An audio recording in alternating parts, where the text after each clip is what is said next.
Hello, good afternoon, everybody. Today, we're going to continue with the outcomes of democracy. Today, we are going to look into the social outcomes of democracy. There are two social outcomes of democracy. The first one is accommodating social diversity, and the second one is about the dignity of the individual. It can be about women also. So, we have finished the political outcomes. Just I'm revising. It's accountable, responsive, and legitimate. The economic outcomes were economic growth and reduction of poverty. Third one is about social outcomes that we are going to study today. The first social outcome of a democratic country would be about accommodation of social diversity. Now, do democracies lead to peaceful and harmonious life among citizens? It is to be believed that there is a fair amount of expectations that democracy can achieve this outcome, that it accommodates social diversity.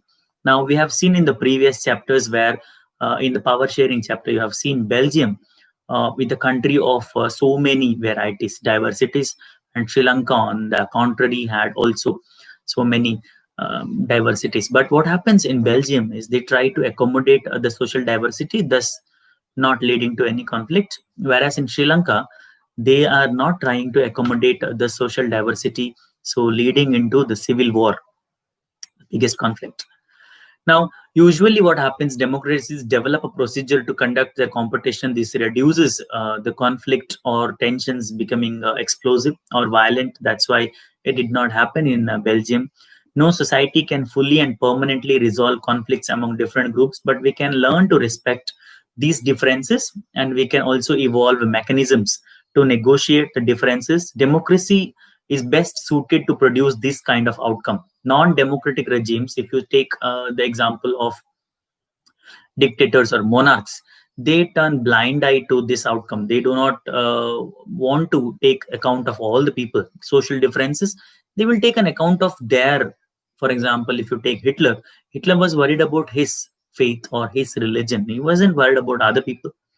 Ability to handle social differences, divisions, and conflicts is a plus point of democratic regimes. But example of Sri Lanka reminds otherwise. Now, if you want to achieve this social diversity, you have to follow these two.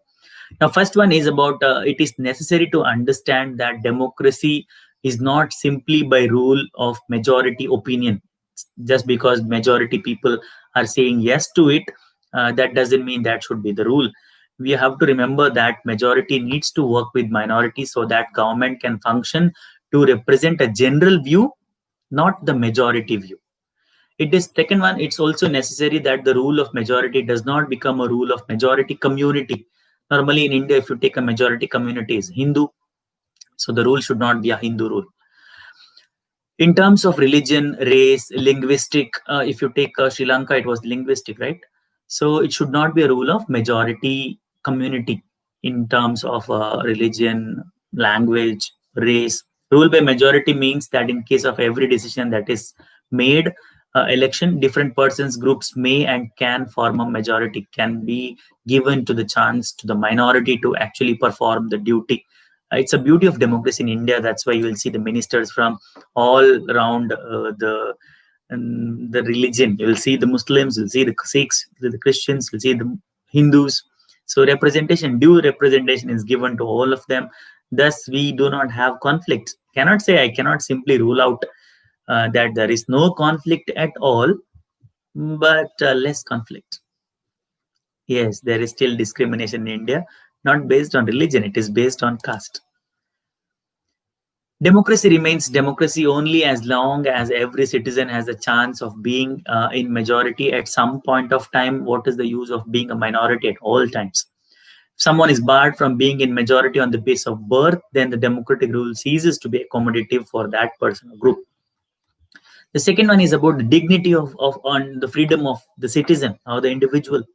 Democracy stands much superior to any other form of government in promoting dignity and freedom. You have your own dignity and freedom, where your fundamental rights are given to you. Nobody can take away your fundamental rights. You are a free person in the country. There shall not be arrest of you for no simple reason.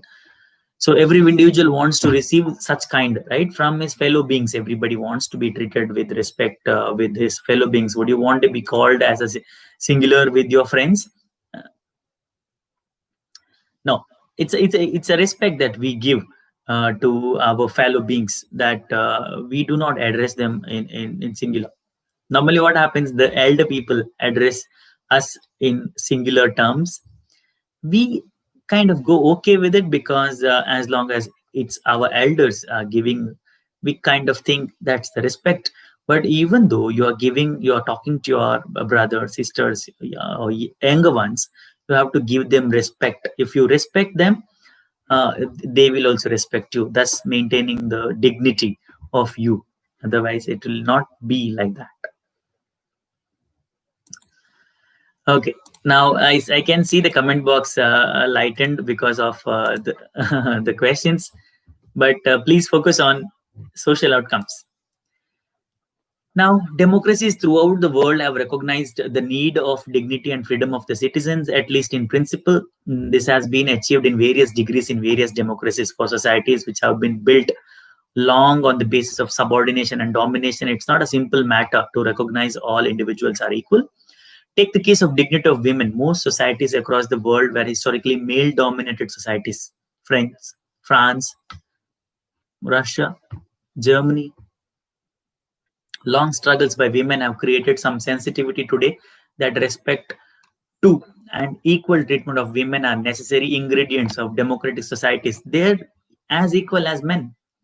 That does not mean that women are actually always treated with respect, but once the principle is recognized, it becomes easier for women to wage a struggle against what is now unacceptable legally and morally. It is not legally unacceptable to treat women as second-class citizens, and morally too. In a non-democratic setup, this unacceptability would not have a legal basis, because people obviously would be not looking at promoting the women as equal citizens with the men. You have seen that in Germany, where they did not have that much of rights. In France, they did not have a voting rights. Now, the same can be told so true about caste inequality. I'm talking about caste in India, where despite of so much of efforts done by the Constitution and our forefathers, still the caste inequality exists. Democracy in India has strengthened the claims of the disadvantaged and discriminated caste for equal status and equal opportunity, Article 15 to 17. There are instances still of caste-based inequalities and atrocities committed. Perhaps it is the recognition that makes ordinary citizens value their democratic rights. We have not recognized. Morally, legally, it's fine. Morally, is this fine? Legally, everybody knows that if you discriminate somebody, you're going to get into trouble. Morally, do you know it? Do you think that, no, it is my duty to respect my fellow individual just because he belongs to a lower caste?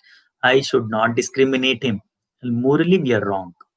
If we think morally, I don't think legally would be necessary. Society is the one which brings us together morally. We are bound with each other morally. Like teacher says something and the student should not say anything morally. Legally also. But if the teacher thinks, if the student thinks, no, I can say anything, the teacher farak nahi padta. So can it be a classroom? It won't be a classroom. Yes. Expectations from democracy also function as the criteria for judging any democratic country. What is the most distinctive about democracy is that its examination never gets over. It passes exams throughout the year. As democracy passes one test, it produces another test. As people get some benefits of democracy, they ask for more and more. You're not happy with the democracy, and they try to make democracy even better. That is why when we ask people about the way democracy functions, they will always come up with more expectations. When we say, how is the government? They'll say, satisfactory, needs to be well. No government people will appreciate. They come up with complaints, they criticize it. The fact that people are complaining is itself to the testimony, itself proves that democracy has succeeded.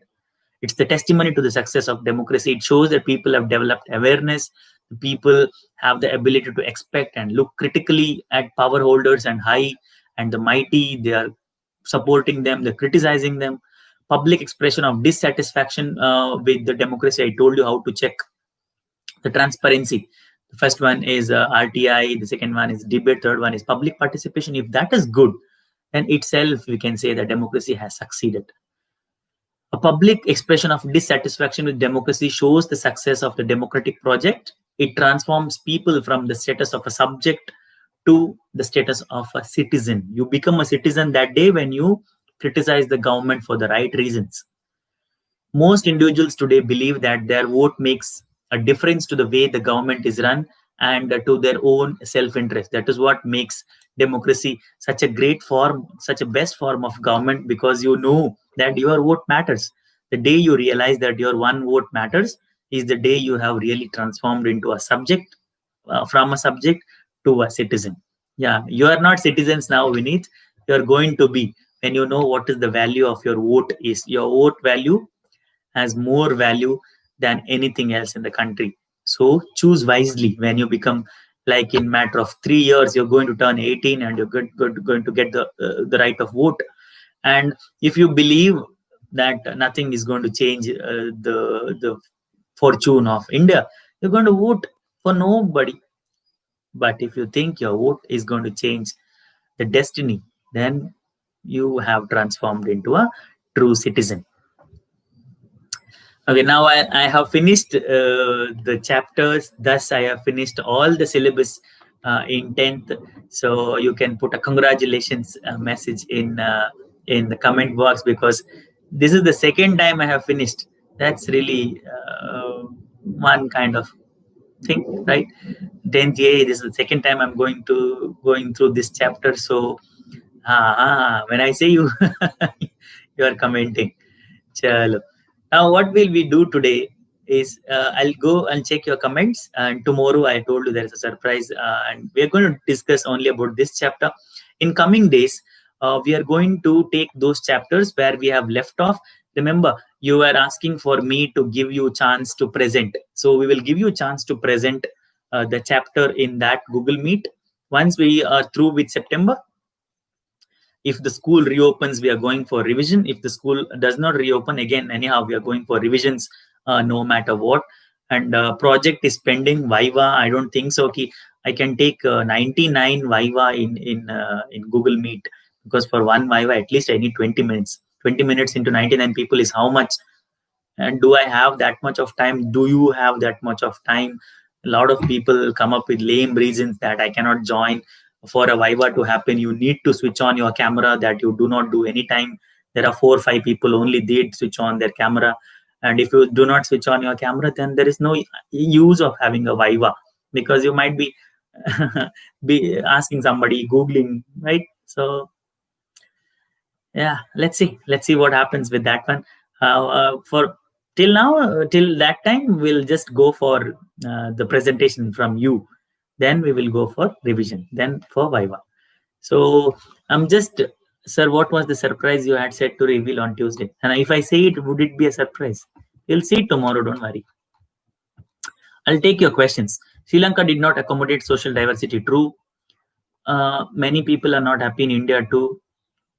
Not many people are happy in India too. In any country, many people are not happy.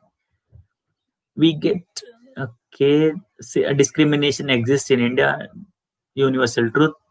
There was a recently big protest on religious basis, CAA. Yes. Hindus actually have a disadvantage in India, even though the income of the minority of the people in India, the minority of reservations, even though no comments on that one. I agree there should be more reservation in jobs. Education and jobs are interlinked. Okay, I don't know where your debate is headed. 6 countries now have the laws that protect men and women equally: Belgium, Denmark, France, Latvia, Luxembourg, and Sweden. Boys, Rwandan parliament has 60-65% women participating in it. India still has discrimination against women, because it's not only treating women as equal, it is providing them rights, equal rights. It's okay, माता जी, देवी जी बोलने से हो जाएगा क्या? आपको international women's day celebrate कर दिया और उसको एक ट्रॉफी थमा दिया, बस हो गया, women equal हो गया? No. Have you given them equal political rights? No. Have you given them equal social rights? No. Have you given them equal economic rights? No. Then where will you assume that women are equal? If women are equal only in number, they have not been given. Look at the political rights. They do not have the reservation. Should not have the reservation, I say. No need of reservation. They are equal. Why can't they fight? But if they fight, they will lose. And hardly, like, what is the percentage of women getting into the parliament? It's very less. That's why the reservation should be given in the first place. Then more women will get a chance to come to the parliament. That is how we can maybe try to bring them to equal. And social rights, even today, it's male dominated society. The men dominates it. Father is the supreme one, not the mother comes second. There are communities obviously where women are considered as the first one, and men, it's a female oriented society. It's not patriarchal, it's matriarchal society where mother is the head, but not in all. Generally it's the father led, men led society. The economical even, if you take money as the basis, a lot of us think that the men go and earn and the women do not do. Women are restricted to the four walls inside the house, the kitchen, right? Yeah. Prime Minister was a lady once. Why didn't she change or give reservation to women? Prime Minister was a was a lady, but the government was full of men. Only she was a lady. She did not think it through. She thought she was from a privileged family and she got it. And maybe she did not want to give it to the other people. We don't know, but it should be. It should be given. It should be, right. Cooks are most men in hotels. Chefs, yeah, they are. It's a profession, right? It's a profession. I'm not talking about that one. There are nurses who are men, right? Do not be stereotypical. Do not be prejudiced. Cooks get salary, so but women do not get. Yes, Samanmita, Samudyata. That's right. Women do not get paid for the work they do. Dignity of labor is as high as anybody. They do not get paid. They do not get paid to work in home. If they do it as a maid, they will definitely get paid. They do not get paid. That is making them second class citizen in India. What about Saudi Arabia? Still, they are second class. They do not have. Recently, they got driving license. Who knows when they are going to rule their country, democratic country. So long way to go in the world, but India, it should be the 1/3 reservation is the next bill which should come into the debate. You always know it that if you protest, धरना सत्याग्रह होने के बाद ही government के notice में आता है, तभी कुछ सुधार हो सकता है. नहीं है, जब चुप बैठेंगे तो कभी वो नहीं आएगा. It will remain for again next 50 years. कोई उसके ऊपर बात नहीं करेगा. अगर विमेन को पे करने लगे तो पूरी सैलरी इसमें ही चली जाएगी. तो चले जाने से क्या है? You are taking services from women, you don't want to pay them. How mean mind is that? अगर आप उनसे सर्विसेज ले रहे हो, घर का काम करवा रहे हो, तो पे करो ना. If you would have done with the help of made, wouldn't you have paid? Made है तो पे नहीं करते. You can't bring some bill in parliament, stop how the lions. What is it, Shashank? I don't understand. We do have a reservation for the state and the local level, but we do not have. We have only for the local level. We do not have for the MLA and MP. If we take services from them, they should get paid. True. Think then only they get economically equal. Otherwise, they are all dependent on men. पैसे चाहिए husband से पूछना है, पैसे चाहिए father से पूछना है, पैसे चाहिए ब्रदर से पूछना है. तो जब मनुस्मृति में मनु ने लिखा है वो ट्रू हो जाएगा कि women are always kept in the custody of father, guardian, husband, son. When are they going to become independent? Think about it. See Divya Prashant's old message, sir. Divya Prashant, that's Krishnendu. What is old message? I didn't see. Can you copy and paste it again? Okay, fine. Now we have finished the chapter, and I have finished all the syllabus from social science, water resources, and some other mappings. I did not get into the class, but I already mentioned it. So let's get back to completing this chapter in the Google Meet tomorrow. Then we'll go into the revision. So tomorrow, be ready with the questions about this chapter. Whatever your question you have, be ready with those questions, because the surprise is waiting for you. Until tomorrow, it's goodbye from me. Take care, have lunch, and have a wonderful day. We'll see you tomorrow sharp at 10:15 or 10:20. I'll put the notification to your group tomorrow. Remember, there is a deadline for your globalization chapter. If you submit it, you'll get 25. If you do not submit it, I'll grade it as 0000. So, वो भी लिख दो. Bye bye. Take care.